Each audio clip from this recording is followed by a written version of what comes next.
Welcome you all to the 36th Annual General Meeting of the Pakistan Society of Development Economists, hosted by the Pakistan Institute of Development Economics. I'd like to pay my gratitude to the Balochistan University of Information Technology, Engineering and Management Sciences for putting this together, for being very cooperative over the course of the past few months and making this all possible. So how about like a round of applause for BUITEMS, please. Our theme for this year's conference is Charter of Economy, Investment, Productivity, and Employability, Central Factors in the Functioning of Societies, and the keys to economic growth and prosperity around the world. I'd like to thank you all for your participation in helping initiate these important discussions that we need to address if we are to break free of the sort of perverse incentive structures that prevent us from progressing as a country. So I appreciate you all. I'd like to call the speakers for the session to the stage. So Dr. Nabeel Ul, Dr. Nadeem Ul, and Ms. Riina Kionka to stage, and I'll call you one by one for your addresses. Thank you. Please come over here. I'd also like to call Ahmad Farooq Bazai, Vice Chancellor BUITEMS, to stage if he's here.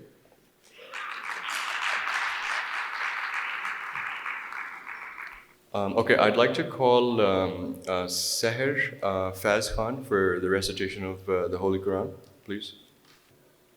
أعوذ بالله من الشيطان الرجيم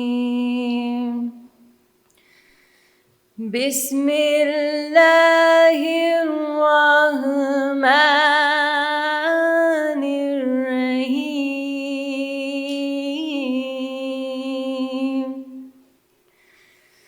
الرحمن علم القرآن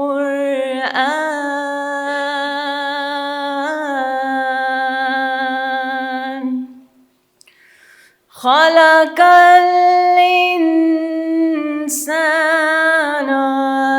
علمه البيان الشمس والقمر بحسبان والنجم والشجر يسجدان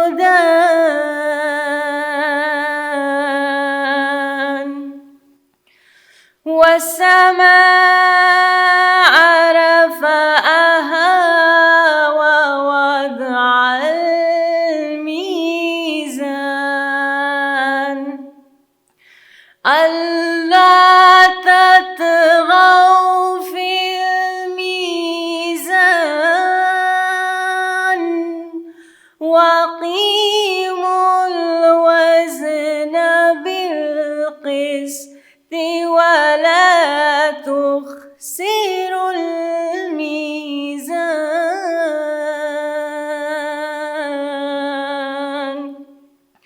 والأرض وضعها للأنام فيها فاكهة والنخل ذات الأكمام والحب ذو العصف والريحان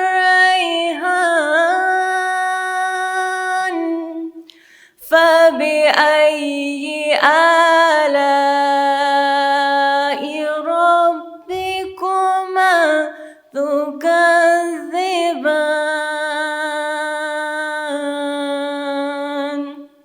صدق الله العظيم.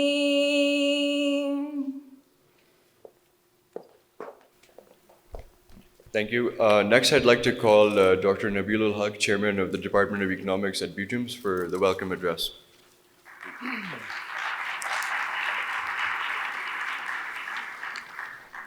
Good morning and Assalamu alaikum. On the behalf of the Vice Chancellor BUITEMS, Ahmad Farooq Bazai, Sitara Imtiaz, Hilal Imtiaz, the Pro Vice Chancellor, Dr. Rahman Khan, Dean, Faculty of Management Sciences, Dr. Abdul Razik, the Registrar, all directors and all deans. I warmly welcome you all at the 36th Annual Journal Meeting and Conference, jointly organized by BUITEMS and PIDE. It gives me immense pleasure to welcome Her Highness Dr. Riina, Ambassador of European Union of Pakistan.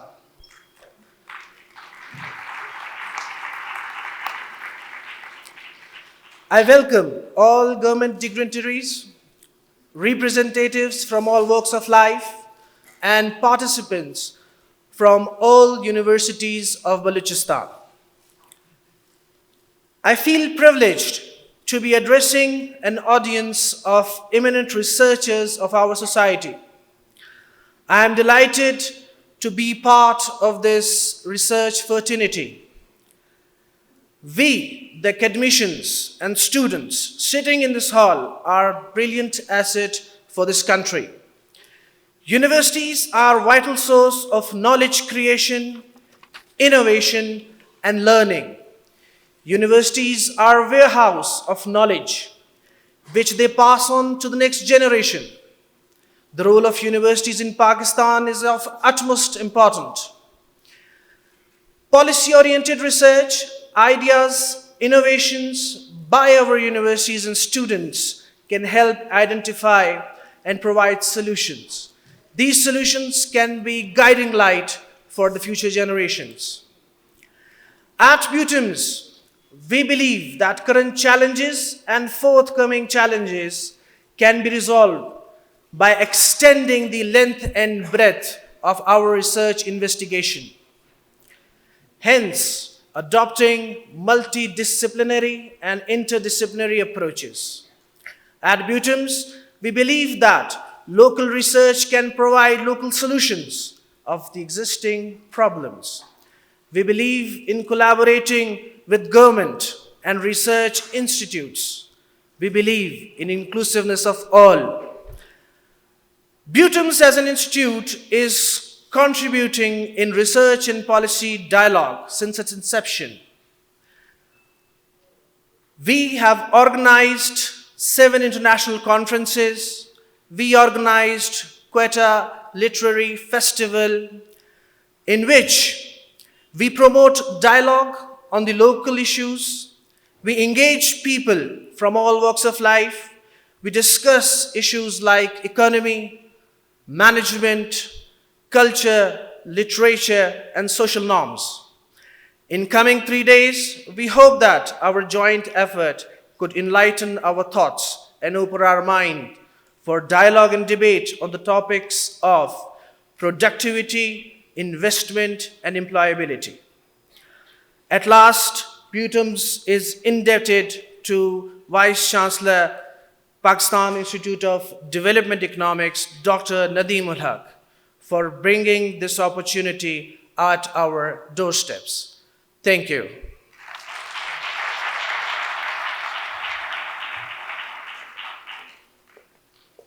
Thank you, Dr. Nabeel. Next, I'd like to invite Dr. Nadeem Ul. Before that, just a brief introduction. Dr. Nadeem Ul is currently the Vice Chancellor of PIDE. He served as the Deputy Chairman of the Planning Commission from 2010 to 20... sorry, you're first? Okay. Okay, not Dr. Nadeem, but Dr. Iftikhar first. He is the Secretary of the PSDE of the AGM, and he's currently serving as the Assistant Professor at PIDE and has over 15 years of research experience domestically and abroad during his PhD at the University of Kent in the UK.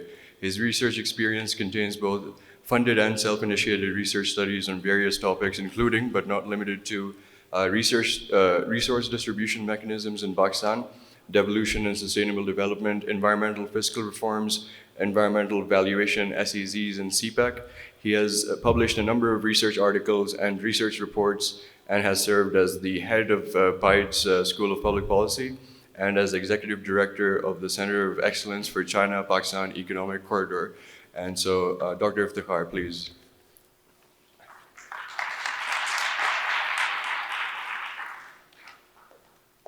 Thank you, boss.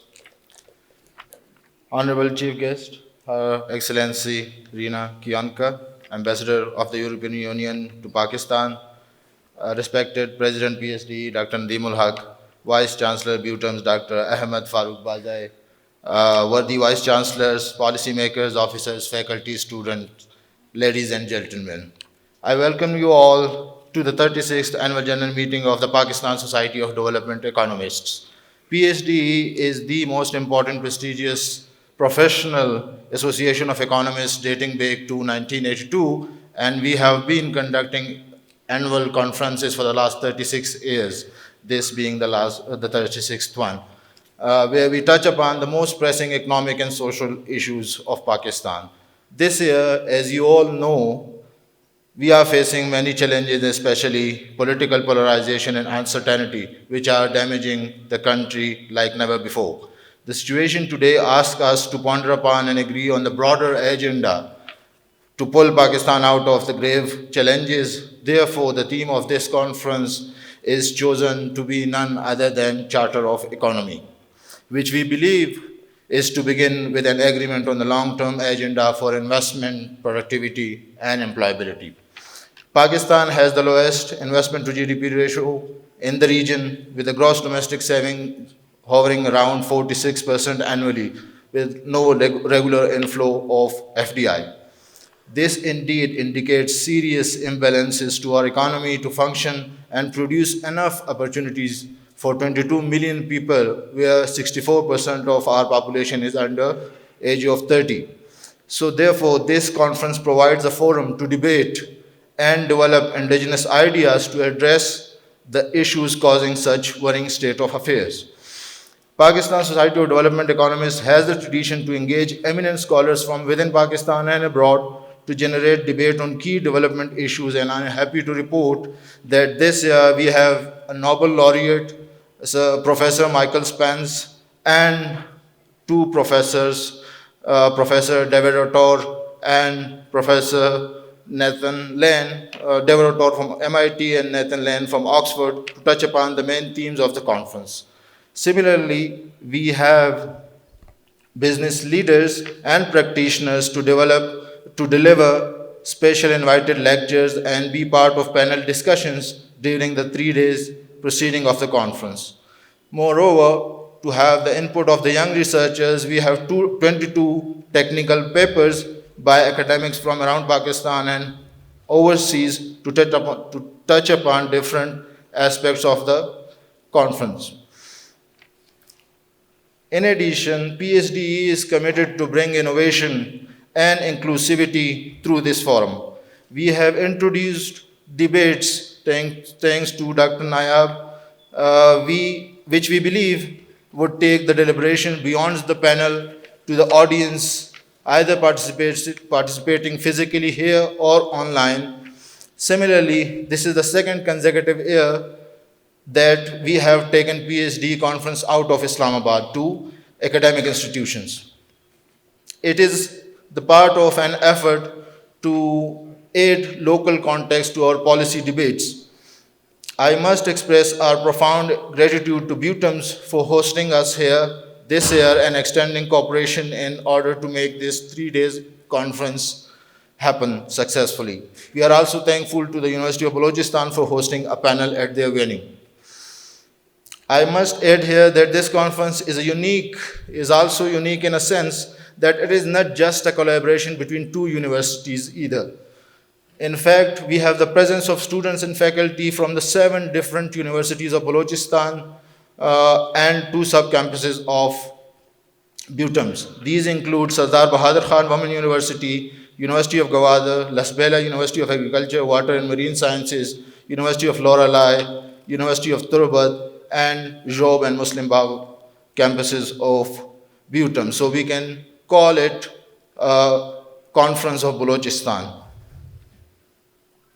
We believe such efforts will help build networks capable of harnessing long-lasting relationships and much-needed academia policymaker linkages to put our country to the path of development.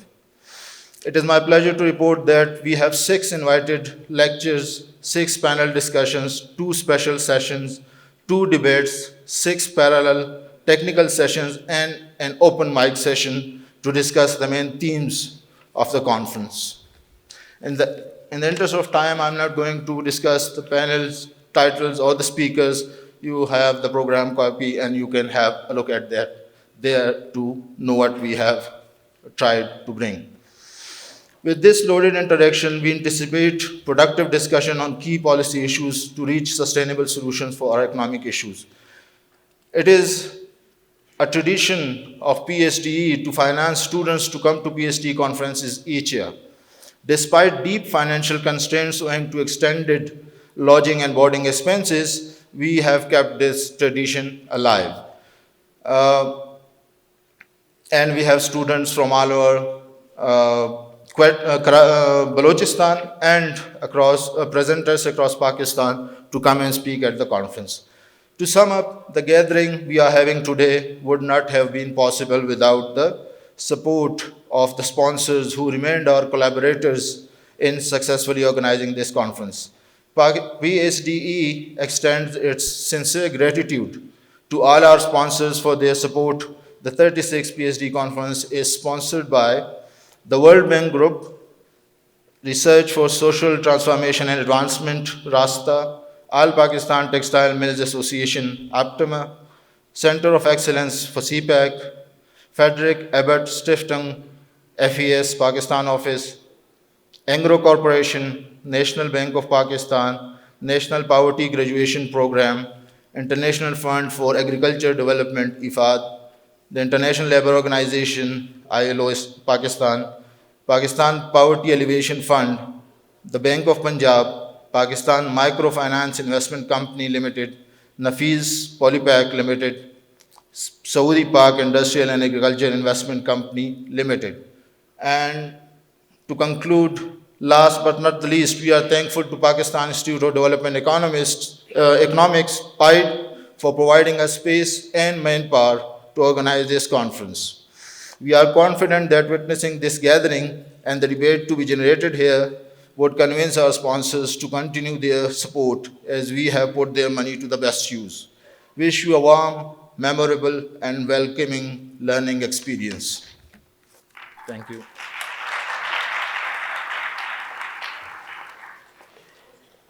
Thank you, Dr. Iftikhar. Next, I'd like to invite Dr. Nadeem Ul. It's a brief introduction. He's the current Vice Chancellor of PIDE, formerly the Deputy Chairman of the Planning Commission. He worked at the IMF for 24 years on public structure reform. He has 5 books to his name, 50 articles, one of my mentors, thought leader, visionary, a man among men. Dr. Nadeem Ul, please.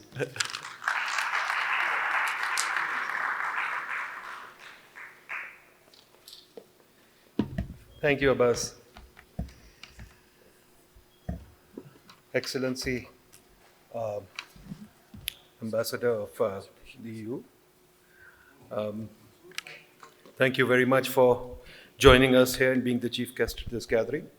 Vice Chancellor BUITEMS and Nabeel, the BUITEMS team.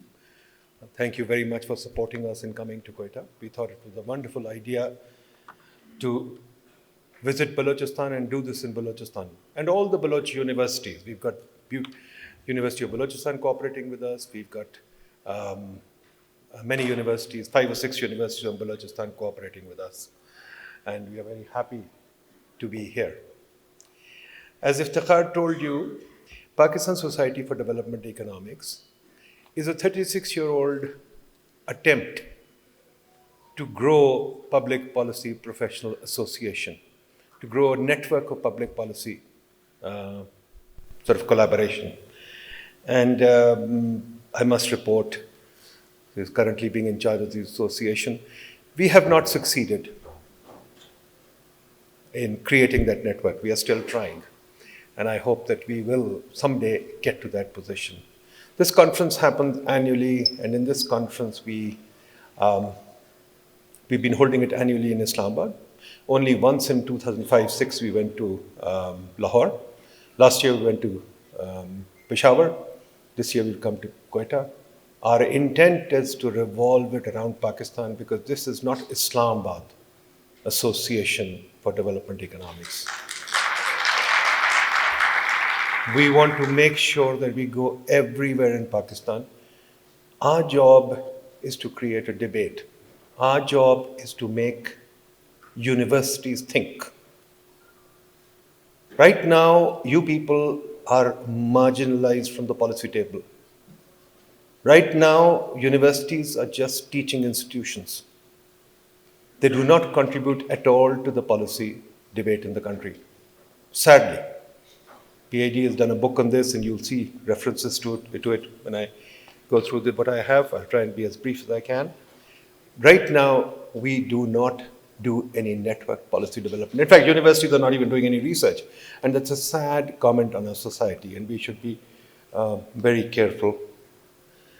So, our attempt to the PSD is, like the American Economic Association, like the Royal Economic Society, like many other societies, to make it an association that is effective, not politically. We don't want to make it like a bar association. We don't want to make it like the engineering council.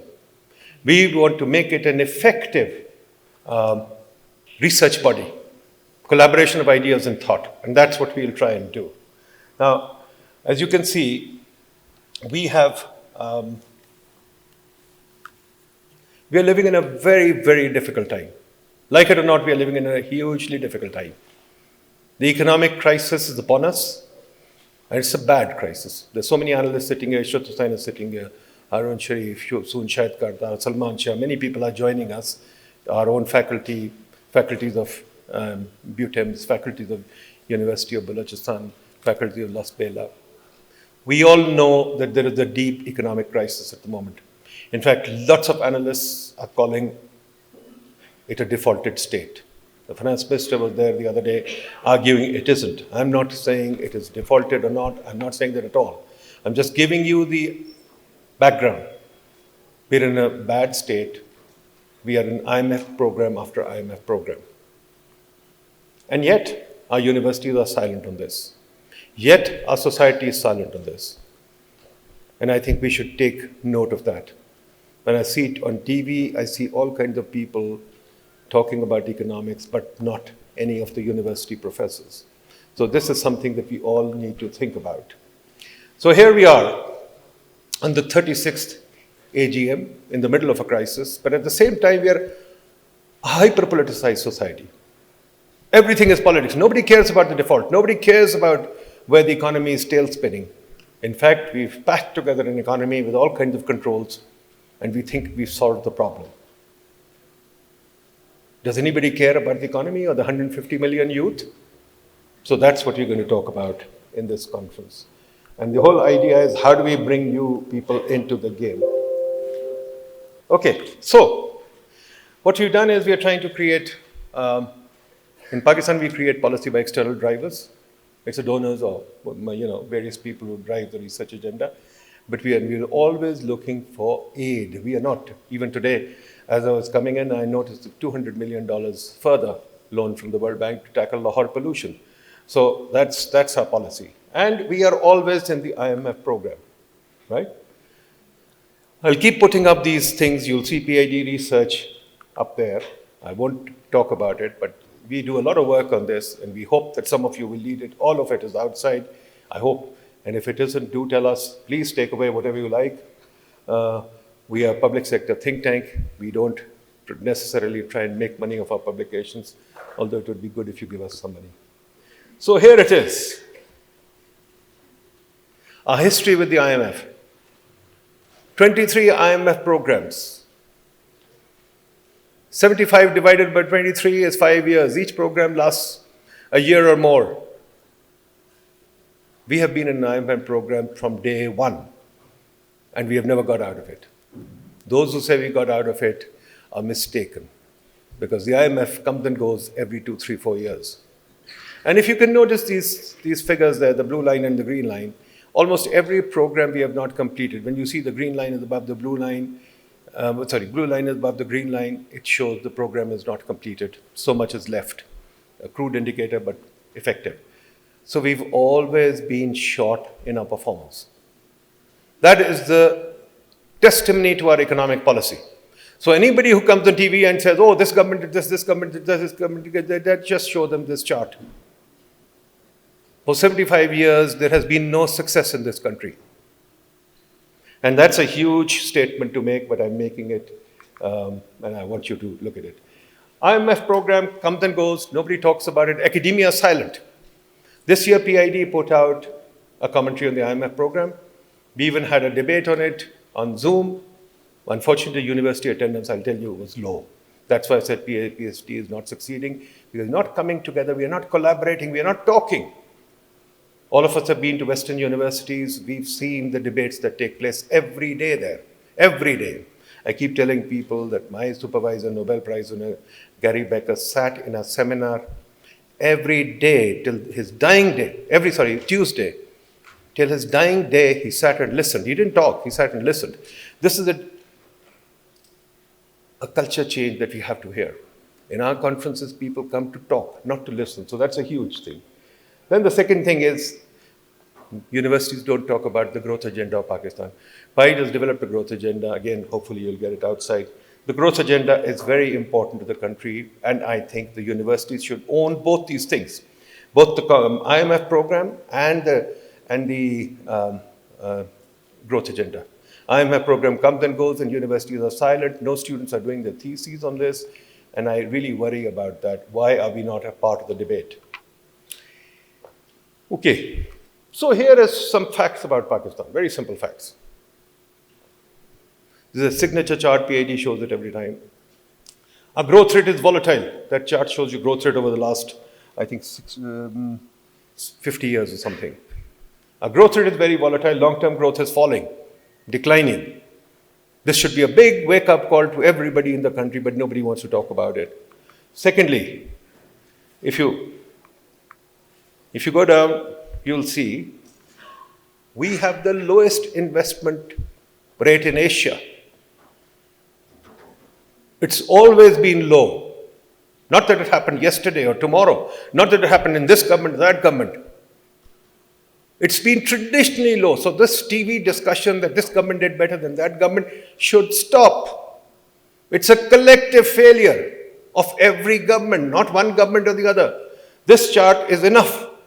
And I hope Kamran Khan or somebody would take it up and show it, because we have not invested in this country for the last 75 years. So let's wake up, everybody, and students wake up and tell us what's happening. This chart is also very important. Our productivity is declining. A nation that is not productive, tons of research to show you that. In fact, Paul Romer, my classmate, got the Nobel Prize for this. A nation that is not productive goes nowhere. Our productivity is declining. We've got a national productivity organization, but it doesn't do productivity. Productivity doesn't figure on the cabinet table or anything, so that's a huge thing that we should see, right? We've done studies on productivity. Umar Sadiq is here. He's done a few studies on productivity, which are fascinating, which you should look at. Detailed studies of productivity. Most interestingly, the exports sector is the lowest productivity in the country, because it's subsidized. Subsidized sectors don't show productivity.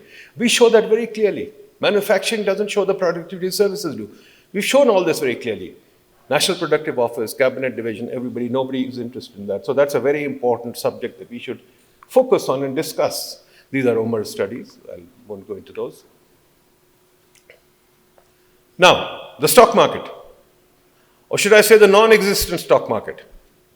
Our stock market, when I was a kid, was 20% of GDP. Harun Sharif used to be a commissioner in the stock market. Now it's come down to 10%. The tradable stock is 5%. So our stock market is shrinking. And students, you must do a thesis on this. Faculty, somebody should talk about why our stock market is shrinking. We've done a few papers on this. Nabeel Ul used to say 22 families own Pakistan. We've discovered it's only 31 families, not 22 families.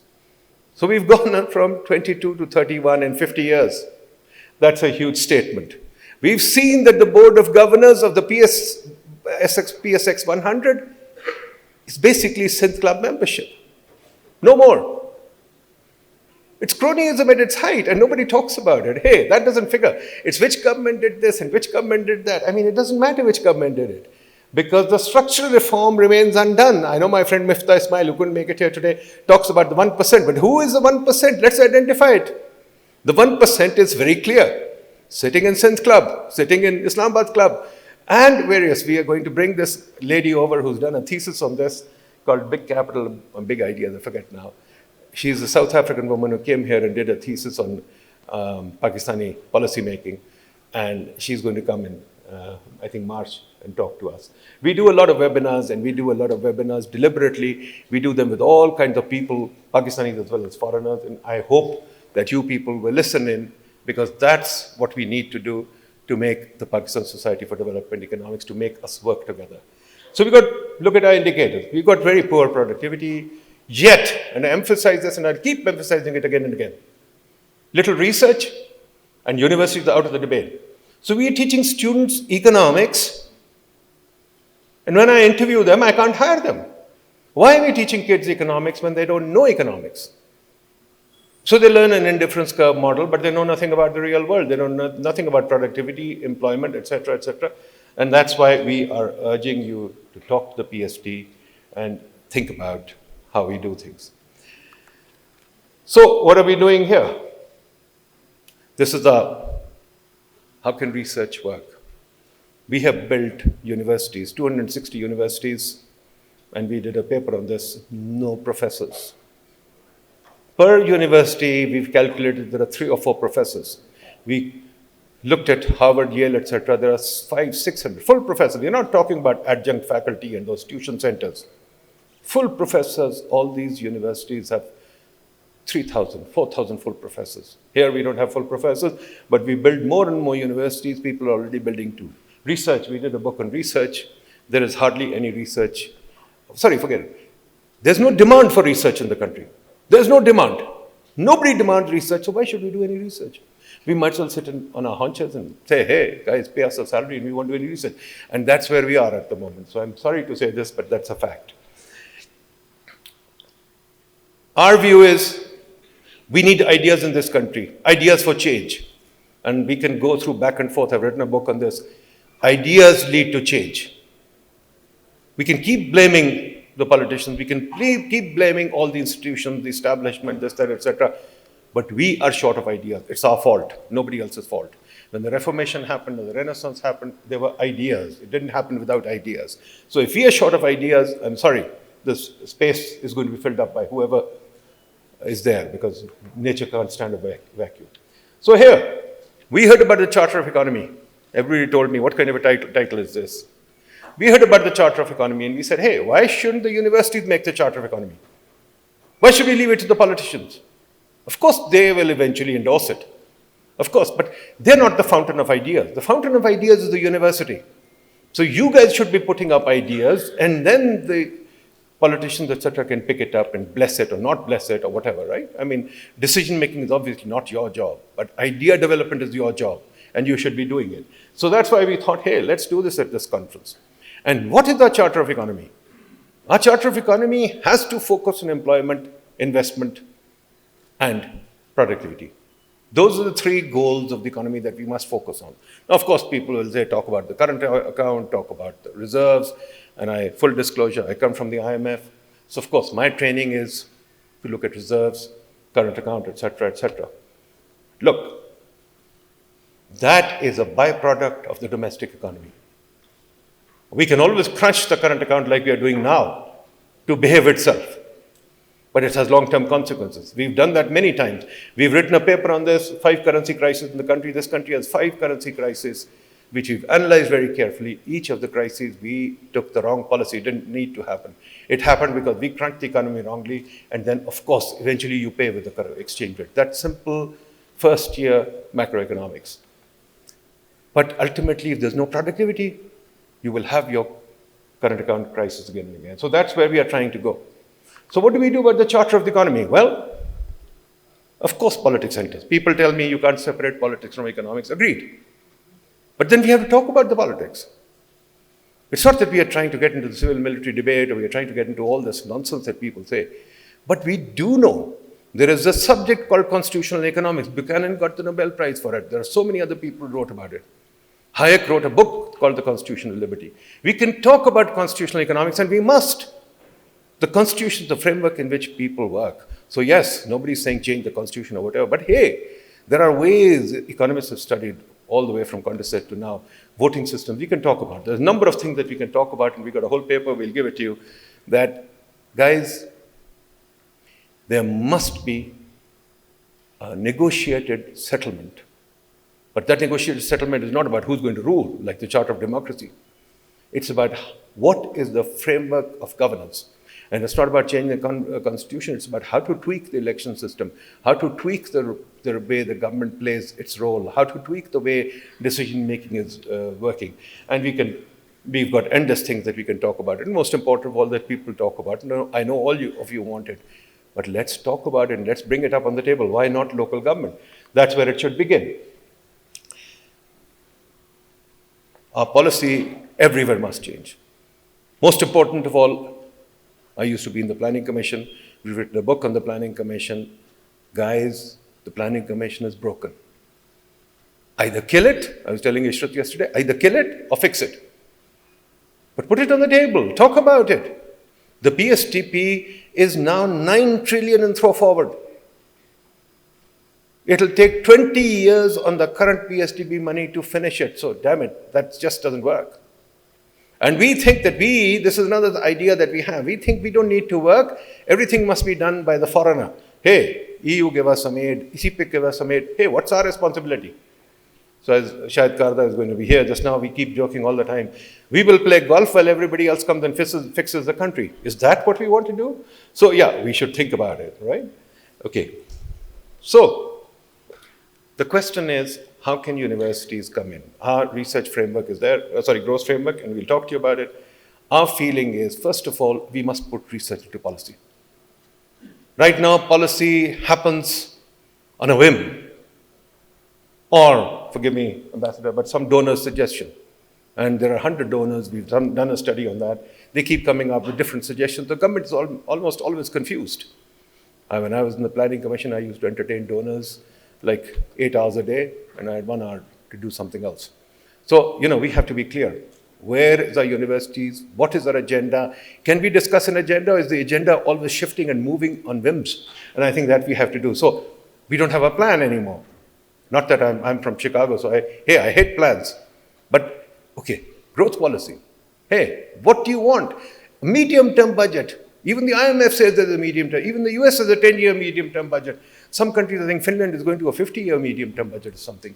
We don't even have a medium-term budget. Yeah, we have one, that was given to us by EU and DFID, lying in the Ministry of Finance, but totally inoperative, which is 3 years, run by a consultant, OPM, Oxford Policy Management. And nobody looks at it, nobody takes it seriously. Last year, I think that McKinsey people took it up, but it is not taken seriously. We don't look at it. So the Planning Commission either is a medium-term budget place or it isn't. So either close it down or run it. And this is something that we should, again, you guys should think about it. It's very important. We've talked about it a lot, and this is something that you can think about. Well, then we need to go deeper. I told you, the shrinking stock market. Industrial organization. What is the industrial organization in the country? We've got the same industries with the same proportions of GDP as when I was growing up. And as you can see, I'm 40 years old, so even 20 years is a lot of time, right? But I can tell you it's much longer than that, for God's sakes. For the last 50 years, we had the same thing. Textile, cement, fertilizer, sugar. I mean, hey, when is this going to change? What is an industrial organization? What is the concentration ratio there? We're just calculating those, and it's quite bizarre. It's quite bizarre, and so you have to think about it. Real estate, people talk about real estate. We've talked about cities a lot. Yesterday, we presented you a whole documentary of that. Our cities are badly configured, badly managed, because nobody wants to think about them. Real estate has become a boom in this country, but let me tell you, there is no real estate market in this country. I make this statement very advisedly. I make a very bold statement. There is no real estate market in this country. Why? Because the market is where information is available and you know what is being traded where, and we don't have that. The government deliberately doesn't set it up. With the result, then we keep talking about Qabza Mafia. Qabza Mafia thrive when there's no information. So why is there no information? And that's the problem that we have. So lots of things that you can talk about. And then, of course, what we've done is, yeah, this is very critical. Ambassador, we've got a population under 23 is 50% of our population. 50% of population is under 23. And guess what? There are no opportunities Youth is, we got a survey, I won't go into it in detail, we'll tell you, huge amount of issues of youth. Is anyone interested? No. Will these kids get a job? I won't make my prediction. I don't think they will. So it's a huge issue. Okay, we've done so many studies on employment, I won't go in there. We'll take them up as we go along. We've talked about the growth policy. Okay, all three things, everything intersects where? Something that Ishwar's been talking about for a long time. We are running a 19th century administrative system in this country. People who are still reluctant to use the internet. People who are still reluctant to change their ways to even using the file electronically. We still have paper files. Everything comes down. Our cities are being run by the same group. Everything is run by the same group. We've got a deep problem here that we should talk about.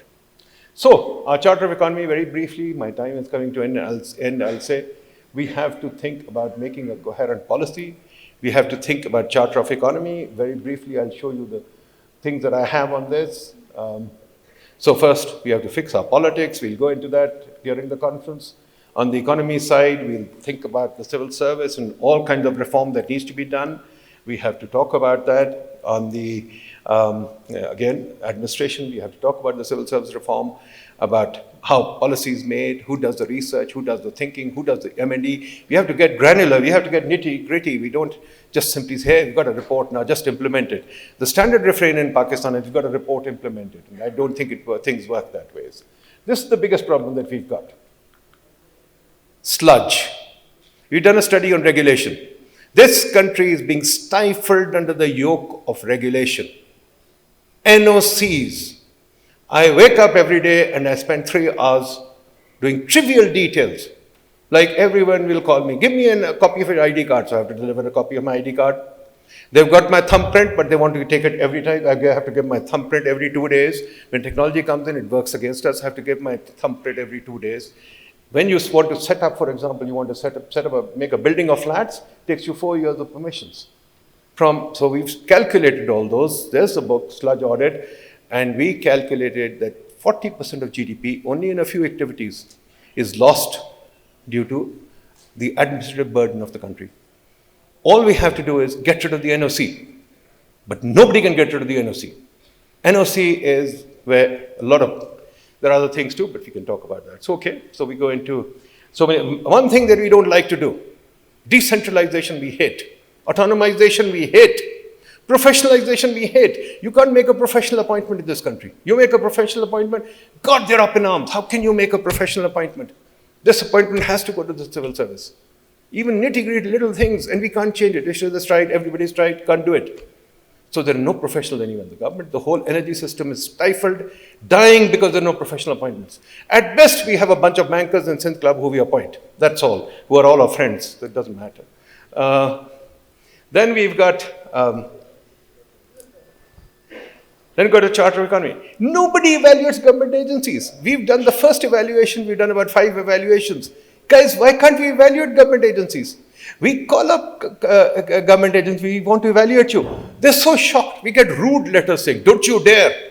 Literally rude letters. What was the letter that we got from, we called up, what was that agency? Evacuate Trust. We said, we want to evaluate you. They said, the authority has, what is the thing? Please to reject your proposal. Evacuate Trust has been holding all our real estate hostage for the last 70 years. Nobody talks about it. So that's what you're trying to do. But hey, nobody talks. That should be in the Charter of Economy. Transactions. Nobody worries about transactions. GDP, the way I look at it, if you look at Ronald Kosovoda, GDP is a sum of transactions. If you look at our transactions in this economy is stifling because we don't have enough transactions. So we should talk about that. Finally, cities. Our cities are a disaster. Because you don't manage cities, we have absolutely crazy. So we have to talk about that. Dead capital. We keep talking about it. Large part of, Ambassador, I don't know whether in your country you get palaces when you're in the public service. Here we get palaces, we get cars, we get this. So that's what we call dead capital. and all this public sector land. So we are working on that too. And then we look at, What? Oh, sludge. We've talked about sludge. Okay. So there it is, folks. This conference is all about what I said. I'll leave you here. Please help us build PSD. This year, we're going to take several new initiatives on PSD to truly make it your organization. We want to take it out of PIDE and make it your organization. PIDE will only be the secretariat. We want to give it to you, but we have to think up a credible framework on how to do it, and I'll be working with all of you. Hopefully this year we'll be able to do it. Thank you, folks. All the best.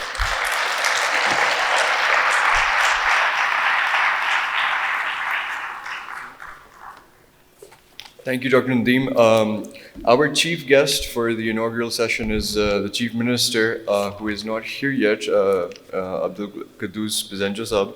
So we're going to move to Riina Kionka. She is currently the ambassador to Pakistan from the European Union. She has a long and illustrious career. So she served as the EU ambassador in South Africa from 2019 to 2020. The president of the European Council, advisor to the president of the European Council. She led the Central Asia division at the European External Action Service. She led the on human rights for the EEAS and earlier at the EU Council Secretariat, among other things. So, Ms. Riina Kionka, please. Thank you so much.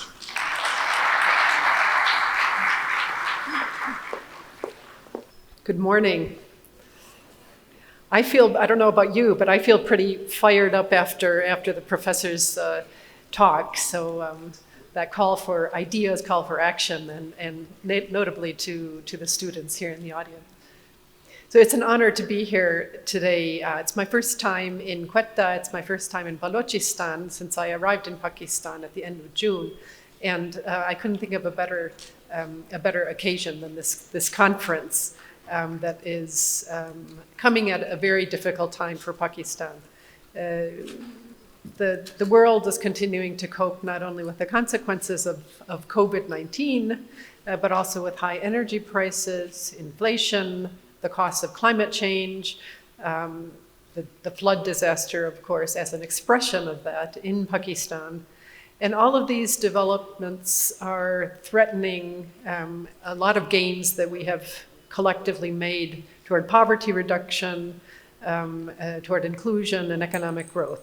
But to quote the classics, there's nothing like a crisis to present an opportunity. So I think we may be in crisis, deep crisis, but we also have quite a wide opportunity here to work on.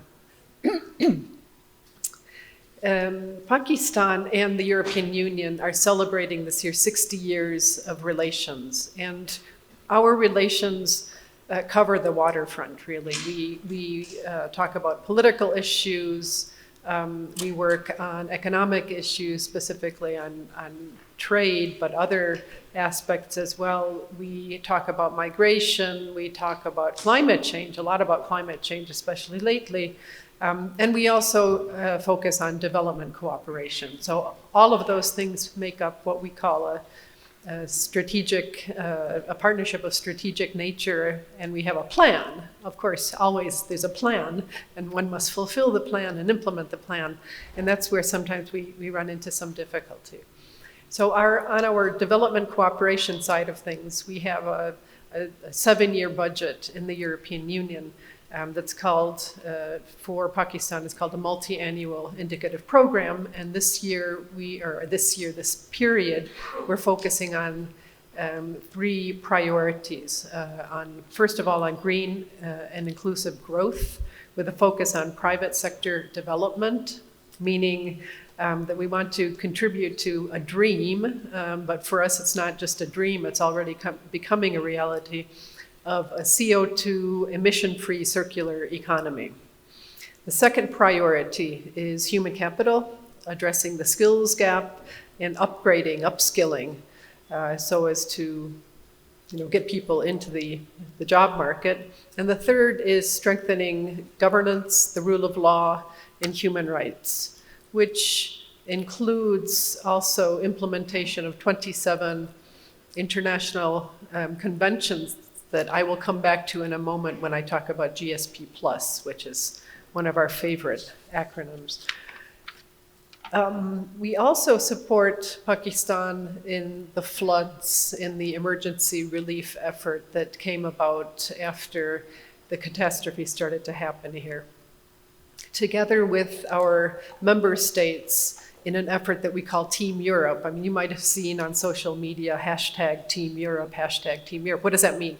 That means that the EU institutions, together with the EIB, together with our member states, pool our efforts, pool our ideas, and put our shoulder behind the wheel, behind the car to get it going all together. And this is what we call Team Europe.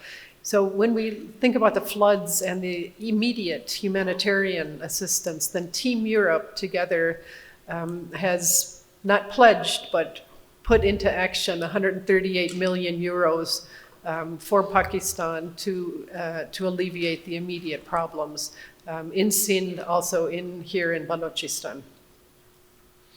And this is also because, I should also say that this is this assistance is not, it's not loans, it's exclusively grants, which also makes a difference in a country like Pakistan. But I mentioned the climate. The climate is changing, as we all know. Every day it's changing faster than we are able to adapt. And therefore, we're putting into place an ambitious legal framework for the world, but also for ourselves at first and foremost. And we talk to partners as well about that. The European Union has decided to reduce its greenhouse gas emissions by at least 55% by the year 2030. And now you were all probably following very closely what was happening in Sharm el-Sheikh at the COP27, where a lot was accomplished. We would have liked ideally to see more, but I would like to underline the role that Pakistan and the Pakistan climate negotiators played in getting a loss and damage fund agreed. This is the first time in history that loss and damage has been put on the agenda, and it was actually agreed, such a fund was agreed. Now, there are lots of questions about how it will be implemented, as always after one of these big international conferences. But Pakistan led the efforts of the G77 to make this happen, and you all should be really proud of that, because it's a historic development. The EU is also doing its part. We emit collectively about 9% of greenhouse gases in the world, and we finance, we put in about 30% of all global public financing for the climate. So we're doing our fair share. We're pulling, obviously, everybody could do more, and we believe that public financing for climate mitigation and adaptation is for everybody, for all the emitters, not just for the European Union, but also for others, especially those with big economic stakes in a country like Pakistan. But I'll leave it at that. You can read between the lines. The EU has other initiatives and programs at the service of sustainable economic development. For instance, the European Fund for Sustainable Development Plus, we call it EFSD Plus. And what that is a fund that allows European development banks to de-risk financing for sustainable projects in countries like Pakistan and around the world. We're also quite proud of the Erasmus Plus program, where, again, Pakistan came in at #1 this year for the number of students chosen to take part in this scholarship program. But let me come back. I mentioned GSP Plus. Let me come back to that, because it's quite an important issue. GSP Plus refers to a preferential trade scheme that the European Union extends to Pakistan in return for implementation of 27 international conventions on human rights, labor rights, governance, and climate. And it's very close to our hearts. It carries huge benefits for Pakistan. Pakistan's exports to the EU have increased by 66% since the country started taking part in this program. And, and that's all good, but it could be a lot better. It could be a lot better. We are encouraging diversification because while in the first 10 years of the program, Pakistan's been, the exports grew and then they kind of stagnated. At the same time, your competitors are going out the roof. Vietnam, Bangladesh, they're steadily increasing their exports. So what we see is a real opportunity for Pakistan to diversify the kinds of goods that it's sending to the EU, to our single market. Right now it's basically textiles and leather goods, but it could be expanded. It could be 3-4 times the amount that it is right now. And all of that, of course, leads to jobs. And at the end of the day, because there's this condition of the international conventions, then it should lead to also better work, a better quality of life, better human rights situation, and a better labor situation. So I mentioned the 4 categories of conventions that any GSP plus country has to fulfill, including Pakistan. There are 9 countries that benefit from this trade scheme altogether. Pakistan has done quite a lot in terms of passing legislation, but it needs to still improve on implementation of some of those areas, specifically on human rights, but also on labor rights. For instance, we continue to run into a problem when the 2 deciders in the European Union, and those are the European Parliament on the one hand and the European member states on the other. They're the 2 who decide whether Pakistan continues with this program or not. They have all the time, they have questions on labor rights, including on anti-union discrimination, because often what we find is that there are yellow unions, kind of fake unions, not real unions, that continue to take up space in a place where there should be actually bona fide unions. There's a weak labor inspectorate system, and since we are in Balochistan, then I would emphasize the need for that the EU emphasizes the need for independent trade unions representing all workers, not just in manufacturing, not just in textiles, but also in the mines. The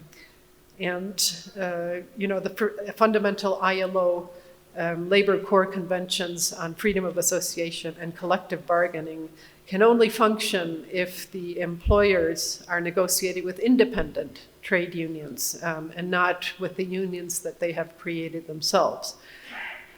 Let me also just, there's an added benefit here besides just checking the boxes and improving the lives, and that is that empirical evidence shows well that collective bargaining is credited with social progress and social peace in market economies. So it does, in fact, also contribute to productivity growth, and that's something that we would all like to see more of in Pakistan. Let me add one last thing on regarding sustainable development. The European Union has earlier this year has adopted something called the Directive on Corporate Sustainability Due Diligence. And what that's all about is responding to the demands of consumers in the EU, but this is also the case in the United States, in other countries with relatively high incomes. Increasingly, the consumers want to know, where did these products come from? How were they produced?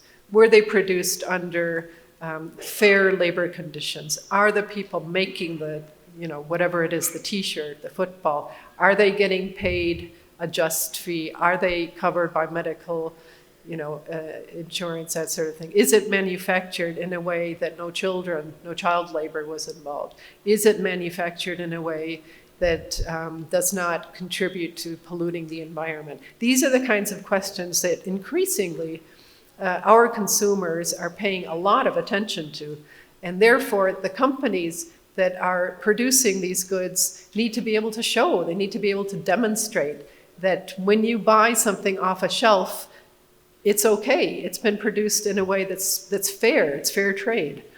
And so this is what this new regulation is all about. It will come into force, not immediately, but in a few years' time, and it will make companies that have headquarters in the European Union or have substantial turnover in the European Union, it will make them themselves responsible for monitoring that their entire supply chain worldwide is in compliance with these international conventions. So it's quite a high hurdle, but it's because of consumer demand. Let me also say that creating safer work environments, it's only part of the solution, and that's why I'm delighted to see so many women in the audience today, because furthering women's empowerment is a big part of the solution as well, and it's also something that raises productivity. So great to see the ladies here today.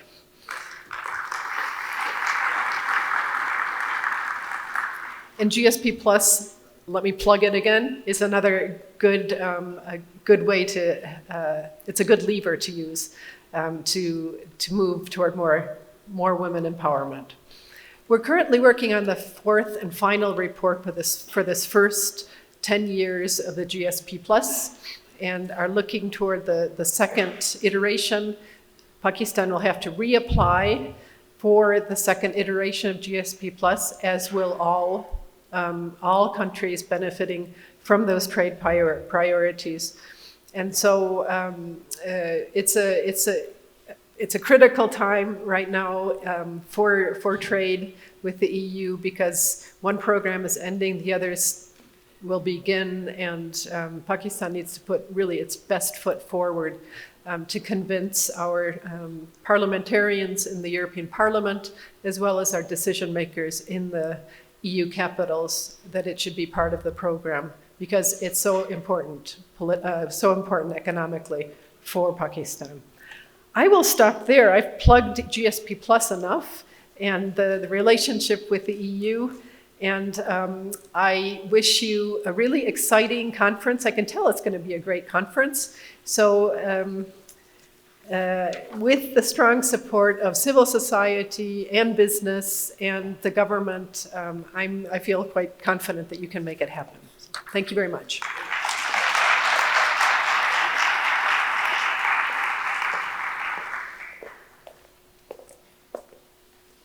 Thank you so much, Ambassador. And with that, I'd like to bring the inaugural session to a close. I hope you all have a good time over the course of this conference. I'd highly encourage you to not see this as a conference where you are a passive spectator. I would encourage you to participate, to engage in debates and conversations, and initiate thoughts of your own, and so on and so forth. And so, thank you all. Ambassador, thank you very much. Been most kind. Great talk. Thank you very much. We'll inshallah keep you informed of what we do at PSD and PIDE, and hope to have you visit PIDE now. Thank you.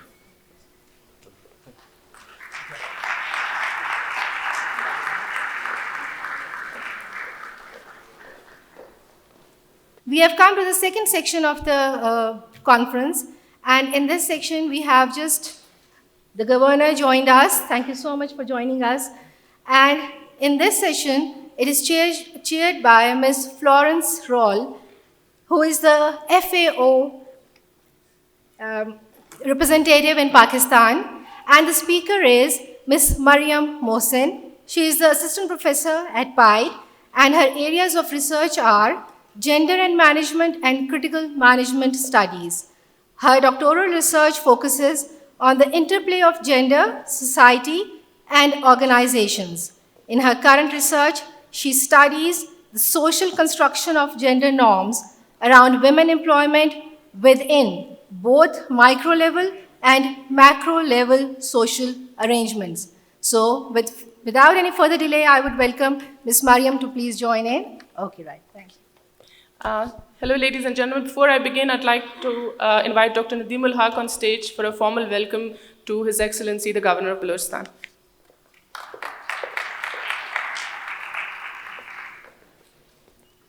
Assalamu alaikum ji.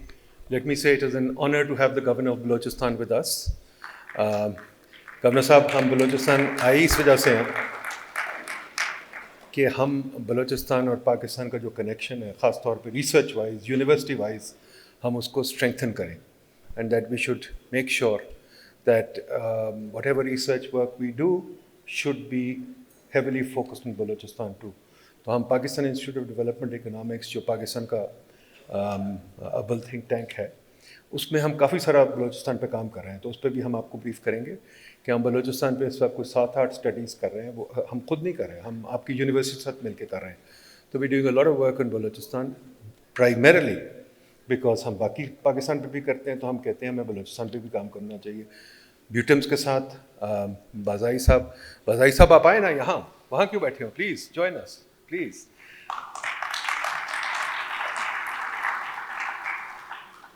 Vice chancellor Bazai साहब जी, माशाल्लाह इन्होंने क्या जन्नत खड़ी कर दी है यहाँ. What a campus, what a beautiful campus. तो बाज़ाई साहब का बहुत मेहरबानी है कि इन्होंने हमें यहाँ बुलाया, इन्होंने हमें यहाँ हमारे साथ फुल कोलैबोरेशन की. तो ये कॉन्फ्रेंस हमारी इनकी जॉइंट कॉन्फ्रेंस है और इसमें हमारी बाकी बलूचिस्तान की यूनिवर्सिटीज़ हमने सबको शामिल करने की कोशिश की है.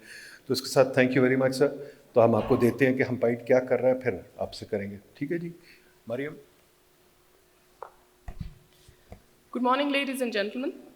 I'd like to begin by extending a formal welcome from PIDE, the PSDE, and BUITEMS to His Excellency, the Governor of Balochistan, Mirjan Mohammad Khan Jamali, the chief guest for this event. I'd also like to extend a heartfelt thanks and welcome to Ms. Florence Rolle, representative of FAO in Pakistan.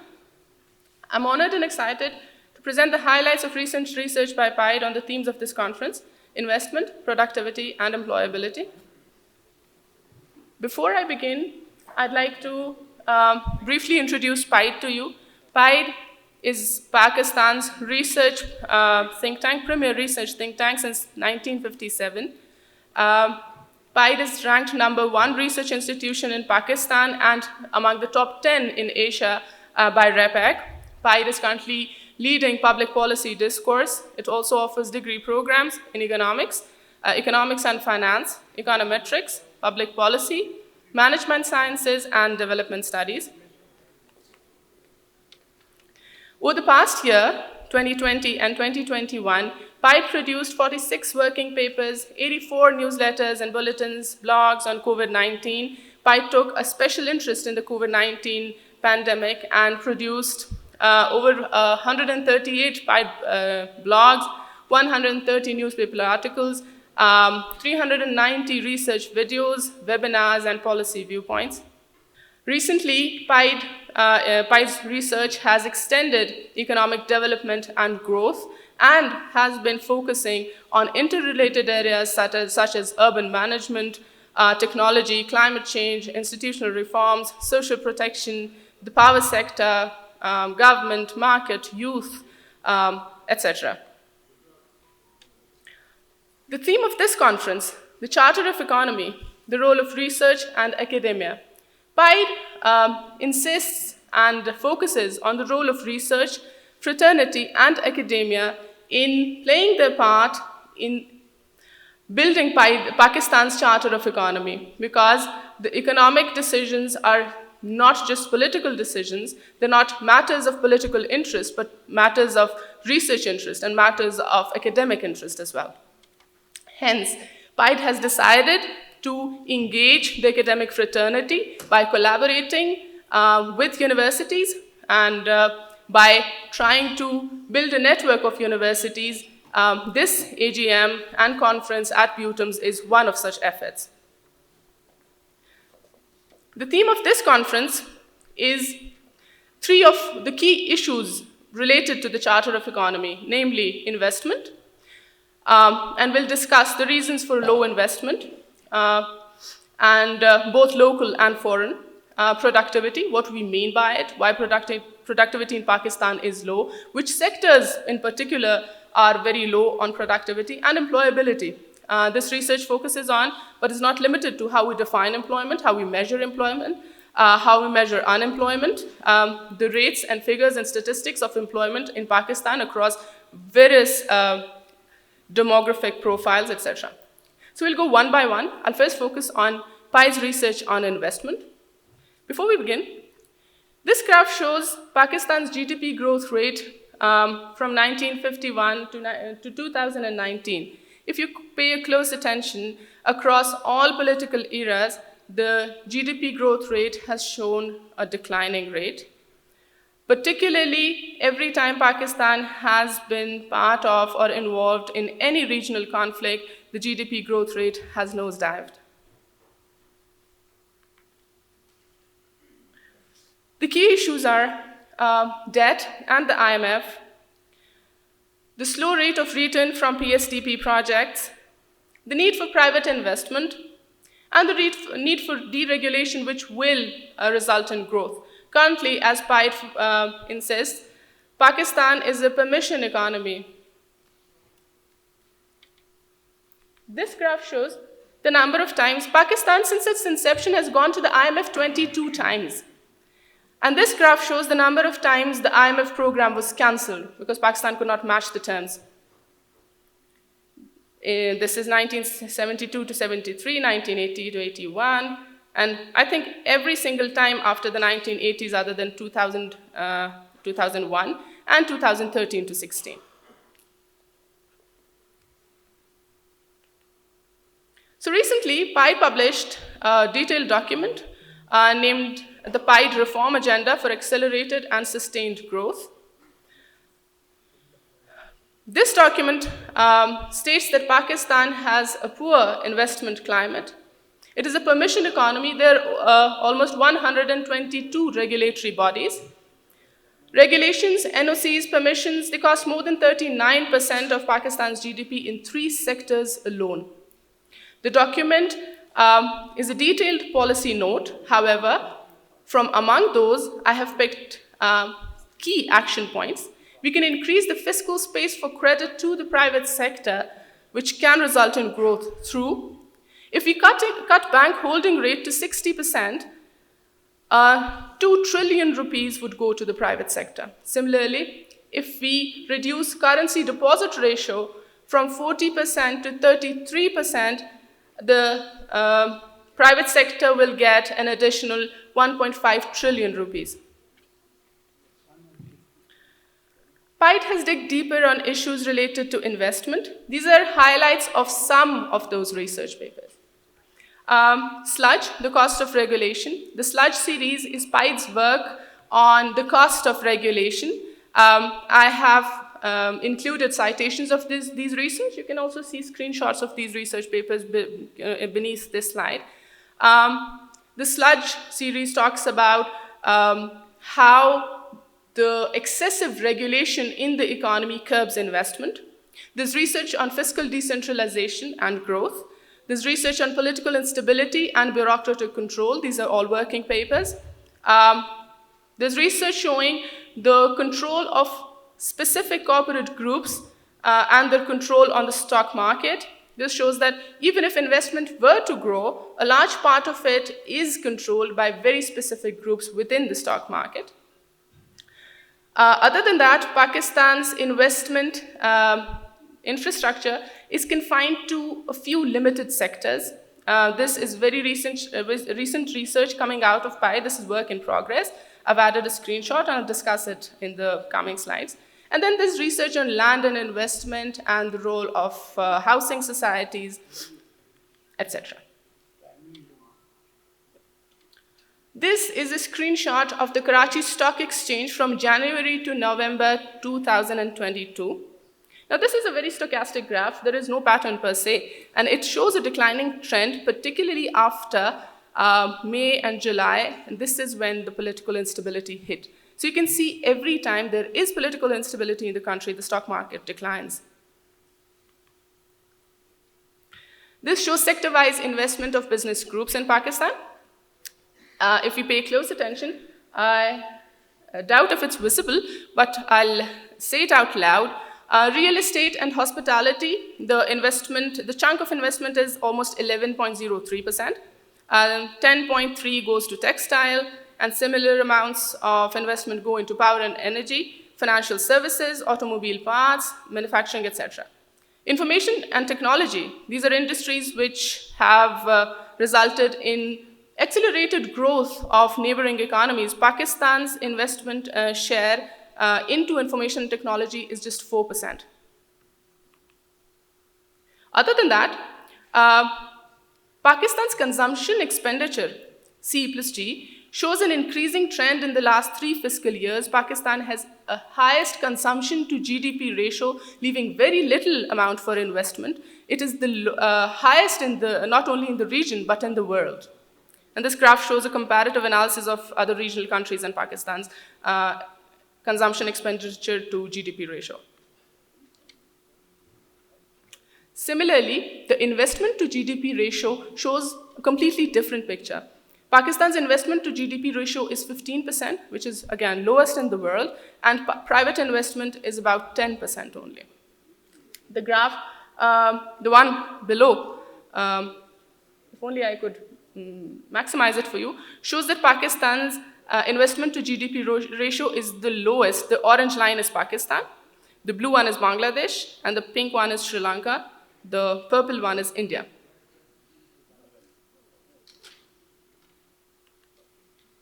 Similarly, PSTP projects show another very bleak picture. 654 of 900 billion is spent on throwback from old projects. There is no money, no sufficient funds for new PSTP projects. The PIDE thesis is that the PSTP cannot sustain new projects, therefore there should be no new projects at least for 10 years because the throwback from previous projects is huge. These were some highlights from PIDE's work on investment. Now we'll discuss some highlights of PIDE's work on productivity. Before we do that, I'd like to discuss what we mean by productivity, what it is. It is the main ingredient of growth. What is total factor productivity? It is the aggregated ratio of output coming out of an aggregated amount of input. For example, if we build a cinema hall and put a certain amount of money into building it, the number of times a movie is watched inside that cinema hall, the number of times that cinema hall is used and generates revenue, resource, that is the total factor productivity. So Pakistan's total factor productivity has been showing a declining rate. If we pay attention, Pakistan's GDP growth rate and total factor productivity growth rates have been showing a declining trend. Despite certain ups and downs, the overall average is declining. Looking deeper, PIDE finds that year-on-year growth rate, again, has been decreasing for the last 50 years. The trajectory is downward sloping. The PIDE reform agenda notes that Pakistan needs a sustainable growth rate of around 8% for a long period. PIDE estimates that increasing productivity from the current level of 2% to 3% or above can increase Pakistan's GDP growth to more than 6%. Pakistan's growth has mostly been input-driven rather than productivity-driven. And shockingly, there is a negative contribution of human capital-augmented labor to output growth. This graph shows TFP growth of Pakistan from 2010 to 2020. During this period, the TFP growth rate remained negative 4 times in 2013, 2014, 2018, and 2020. 3 or 4 times when TFP was negative, this was around election times, showing political instability. The 2021 was when COVID hit. So it shows that TFP is majorly impacted by changes in the macro environment and policy stability. This is summary of some of PIDE's work on total factor productivity and factor inputs. There is a negative contribution of human capital augmented labor to output growth. As I said, this is shocking. Why? One reason could be, and this is very probable, that this is because of low level of average years of schooling, and in general, the human capital in the economy is not very skilled. Therefore, the human capital augmented labor to output growth is negative. PIDE has also researched on softer sides other than mathematical and econometric modeling. PIDE has worked on gender and productivity. Currently, a large population of female, working age female in Pakistan are out of the workforce. They're not even part of the workforce. We'll discuss that. And then the role of the cities, how our urban spaces are designed, how the design of our urban spaces are curbing productivity within those urban spaces. Okay, so these are sectors with high TFP growth. This is food and beverage, poultry, investment, cotton and ginning, which is again an export designated sector. It is highly subsidized. And these are medium to low TFP growth sectors. Here, there's sports products, textiles, food, personal care, etc. And more interestingly, these are negative TFP growth sectors. If we pay close attention, several of these are sectors which are highly subsidized, such as leather, for textile, and again, textile spinning and textile weaving. These are heavily subsidized sectors with negative TFP growth rates. The key takeaways on productivity are that there are multi-layered hindrances to productivity in Pakistan. Skill composition of the workforce is not conducive to productivity. There are suboptimal management practices, and there are issues of capacity utilization across sectors. The policy measures are arbitrary. There is no definite structure with stability around productivity.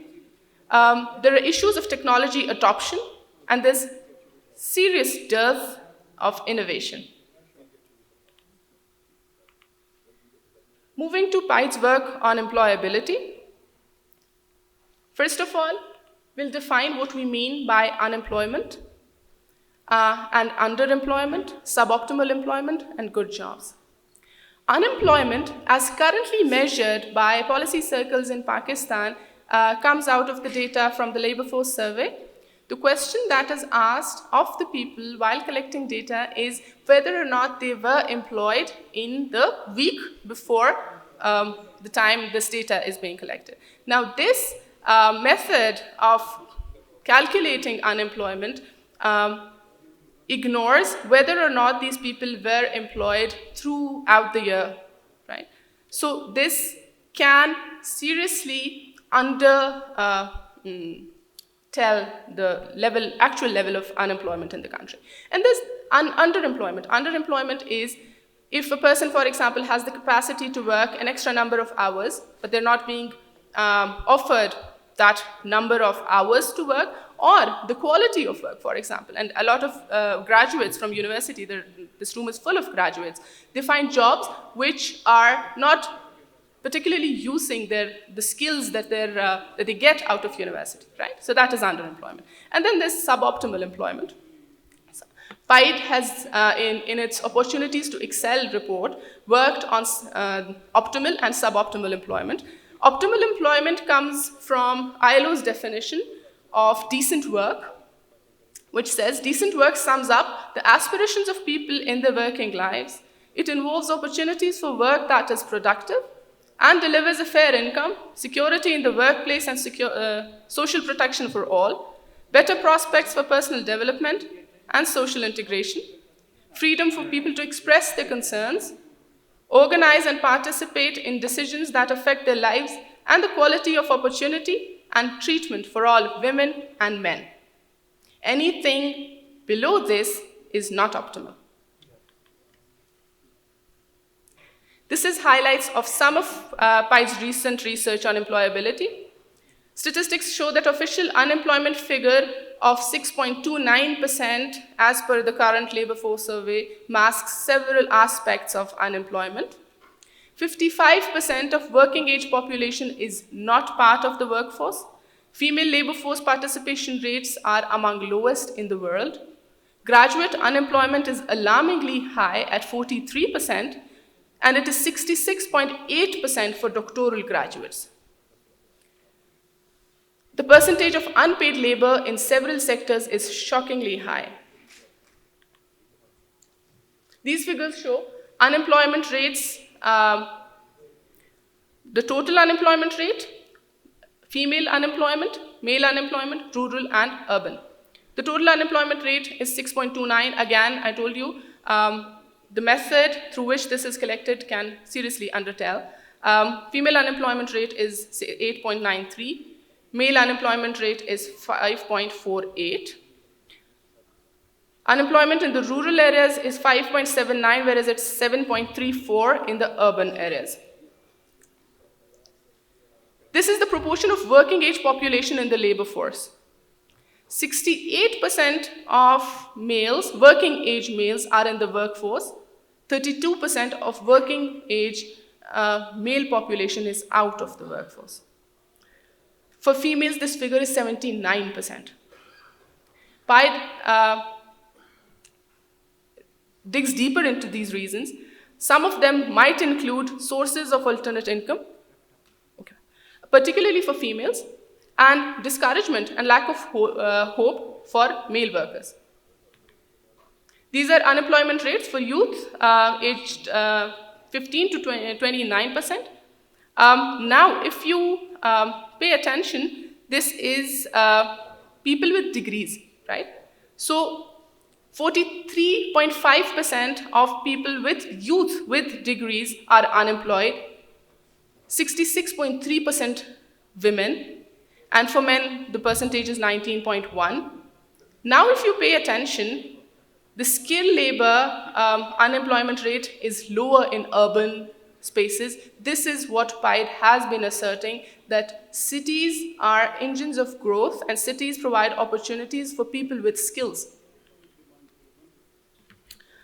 This is age-specific unemployment rates. I think I'm running short of time, so I'll have to skip through some of these slides real fast. These graphs show gender-wise job status of PhD holders, and this shows that 66% of them are unemployed.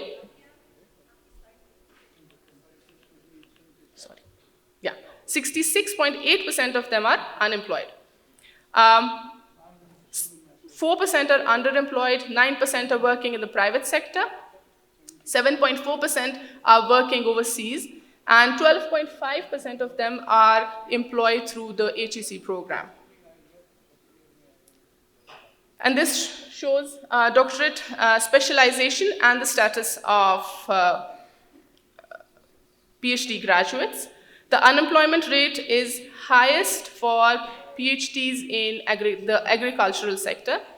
Again, this is work in progress. This is very interesting work which is coming out of PIDE. You'll soon see the published report, so hang in there. Yeah, so this is the PIDE thesis, and I'll wrap up with this. The PIDE thesis is that cities are labor markets. They're engines of productivity and growth. Cities provide opportunities and good jobs. We need better cities with low level of regulation and government control, but a defined role of the government. We need cities that are dense, that offer walkability and mobility.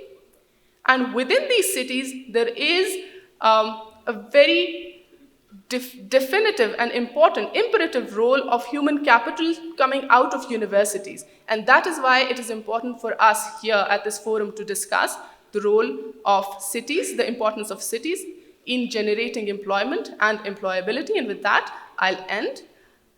Thank you, Mariam, for your insightful and gender-sensitive research. Now I would like to call upon stage the chief guest of this function, the Governor of Balochistan, His Excellency Mir Jan Muhammad Khan Jamali. Please, ladies and gentlemen, welcome the Governor of Balochistan.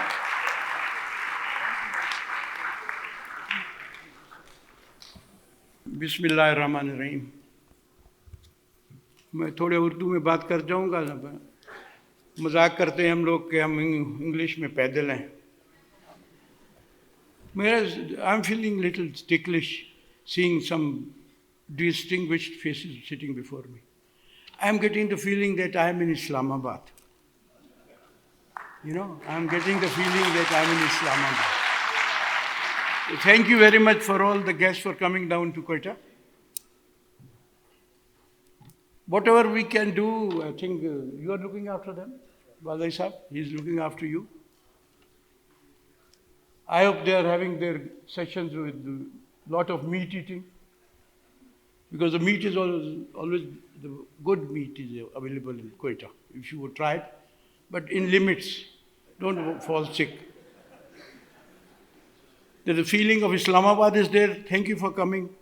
Let's do something. Give us guidance. Balochistan is like a shepherd boy sitting on a hill of minerals, hill of wealth, shepherding his herd, but not knowing that on what he's sitting, the boy. That is where you have to help us, nudge us along. And we are people who can make a breakthrough. And let's be very clear, future of Pakistan is Balochistan. We are only 12 million. We are only 12 million people, 43.7% of Pakistan, and the coast is with us.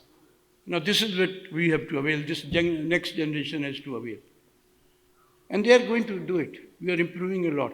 Our female gender has taken off much better than our male gender. Please.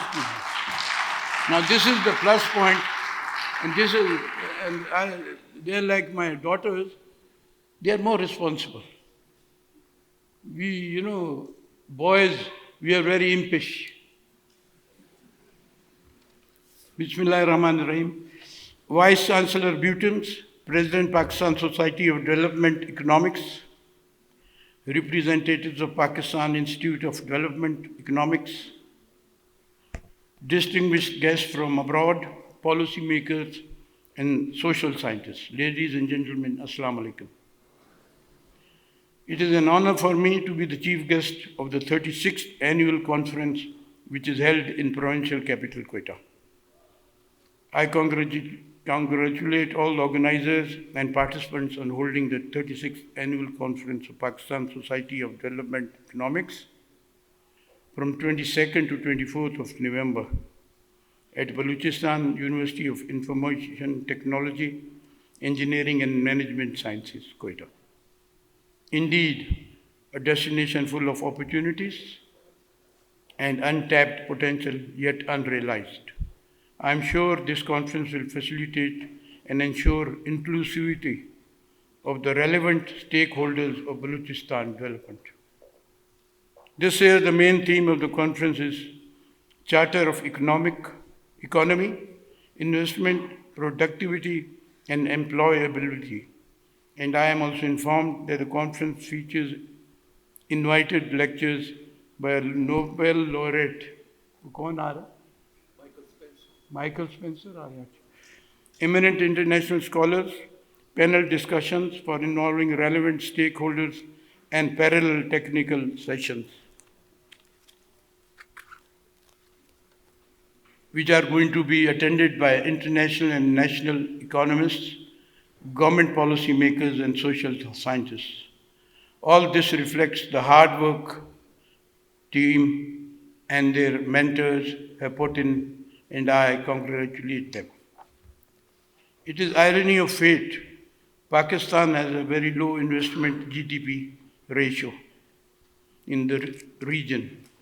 This issue needs an urgent attention. Rather, this is a key challenge, and we need to develop ideas to address this situation.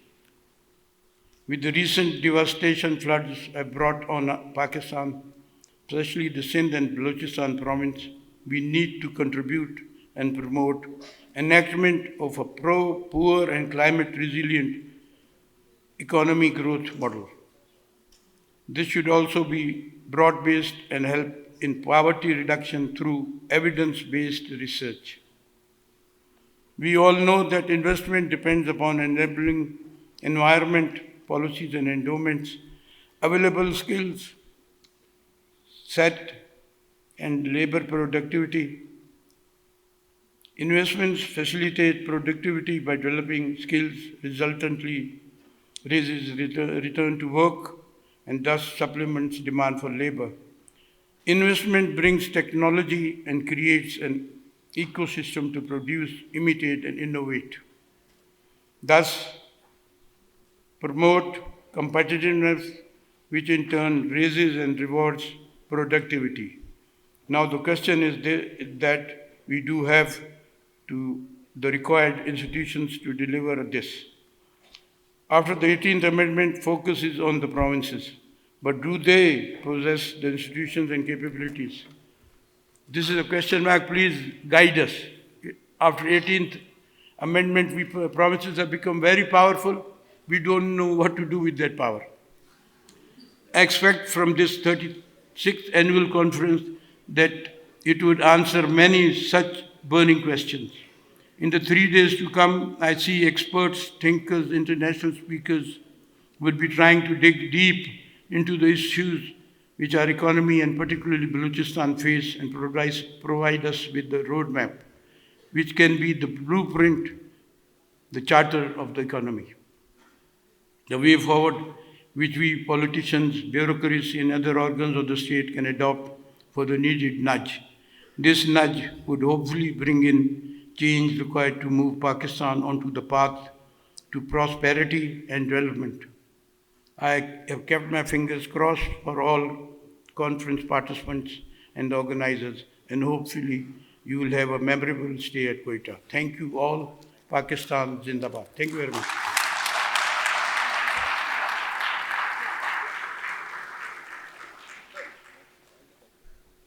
Jamali Sahab, Governor Sahab, thank you very much. Very kind of you. Governor Sahab spared his time. MashaAllah, he's got a huge appointment right now. All the ambassadors are here because of something, a big event happening in Balochistan, opening of in a hospital. So we have to say goodbye to him. So thank you, Governor Sahab. We'll see the governor off and continue with the proceedings. So please stay seated.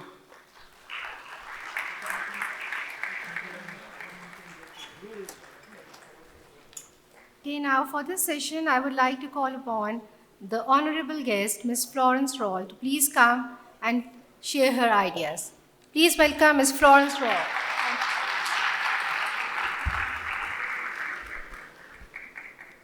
So good morning, everybody. I'm going to be very brief because I was supposed to chair a session, so I don't know exactly the role, but I would like to share 2 thank you messages and 2 calls for action.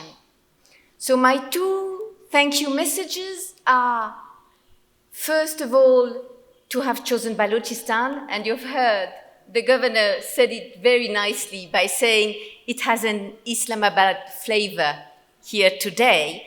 I think Balochistan deserves attention, and the fact, all these conferences are always in Islamabad, Lahore or Karachi. The fact that it is in Balochistan is a great signal for Balochistan. So thank you so much to PIDE and PSDA to have organized it. The second thank you is to BUITEMS. I've been here in Pakistan for 1 year and 3 months. I've visited Quetta several times, I think more than 5 times now, which is not too bad, because Pakistan is a big country. and I've never visited BUITEMS, never visited this university. So with this morning I arrived, I was astonished by the campus, the cleanness, the beautiful space. So thanks a lot, because it's an opportunity for me to visit, and I have a meeting with the Vice Chancellor to look at the potential collaboration with FAO. So that's my second thank you. The third point is about a call for action. Nadeem's speech this morning is always provocative. I'm sure you know that. You've experienced him for many years. So he's trying to organize the research through network. He wants the research to be more active in policy decision-making processes. And I believe organizations like FAO, so international organization, have a role to promote research results into these policy decision-making processes. And, sometimes from a decision maker, it's easier, even if he said the opposite this morning, I'm going to argue with him. Sometimes it's easier to listen to a foreigner than his own people.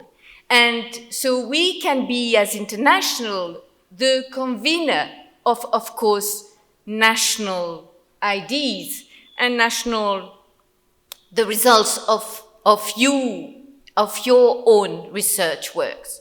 So the question is FAO doing its job? I'm sure Nadeem would say no. But I would like to be a bit more optimistic and to say to you, we're trying. However, it's a call for action, because you also have a responsibility, you universities, to reach out to us. So it's a two-way responsibility, and I hope together we'll do better. And my last point is for the students. Nadeem was also negative about unemployment. He's always negative, but he's negative to provoke us, to find solutions. This is a constructive way of making react. So students, for you, when you hear what Mariam has been saying, there are lots of issues and lots of needs for reforms. And one way is to influence these policy decision-making processes, but the other way, it's exactly what the ambassador of the EU was saying when she was referring to the consumer demand. You need to demand. So students, the future generation, you need to demand to your governance system what you want as a future for Pakistan. And these days, with social media, the power of movement can be extremely strong. When you look at the climate change movement, which has happened in developed countries with a young lady, going out from nowhere. So you have a huge potential. You have in big numbers. Social media can help you. Please organize yourself and ask for what you want as reform for your Pakistan, because this is your future. This is not our future. So with these 4 points, thank you so much. Enjoy it. And thanks to Nadeem and BUITEMS.